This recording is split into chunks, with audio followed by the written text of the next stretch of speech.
சார்பும் எங்கள் வழங்கும் மங்காத தமிழ் சங்கேனி முழங்கு.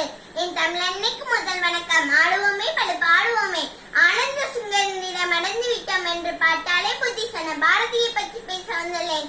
மீசை கொஞ்சன் முண்டாசு கொஞ்சன் என்ற படப்பட மகாகவி பாரதியா தமிழ்நாட்டில் திருநெல்வேலி மாவட்டத்தில் சின்னசாமி ஐயருக்கும் லட்சுமி அம்மையாருக்கும் 12/12/1852 பிறந்தார்.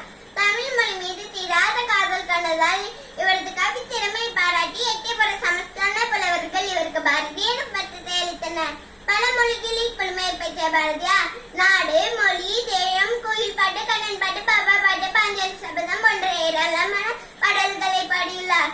பாப்பா பாட்டில் படிப்பதற்கும் விளையாடுவதற்கும் நேரம் வகுத்த பாரதியார் சாதிகள் இல்லை அடி பாப்பா குலம் தாழ்ச்சி உயர்ச்சி சொல்ல பாவன் உடைத்தார். அது பூது பெண்களுக்கு படிப்பதற்கு என்பதை போக்க பட்டங்கள் ஆழ்த்தும் சட்டங்கள் செய்வதும் பாறை நீப்பெண்கள் நடத்த வந்தோம் 8 மறைவின் ஆணைக்கு பெண் நிலைப்பிழைக்கான என்றார். வீட்டுக்குள்ளே பெண்ணை பூட்டி வைப்போம் என்ற விண்ணை மனிதரை தலைகுனிய செய்து நிமிர்ந்த நன்னடையும் நேர்கண்ட பார்வையும் யான செருக்கும் பெற்று வாழ வேண்டும் என்று தன்னம்பிக்கை ஊட்டினார்.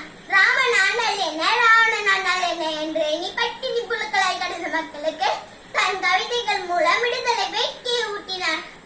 பிறந்த நாட்டின் மீது நம் கொள்ளும் பட்சி தாய் மீது நம் கொள்ளும் பட்சிற்கு சமமானது.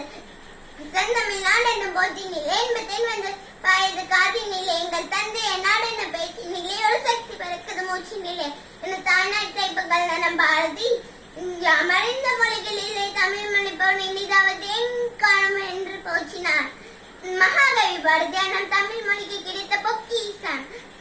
தமிழ் பாரதிக்கு கிடைத்த வரம், பாரதி தமிழுக்கு கிடைத்த வரம். பாலிய செந்தமிழ் வாழ்க தமிழ வாலிய பரத மனித நாடு வந்தே மாதரம். ஜெய் ஹிந்த்.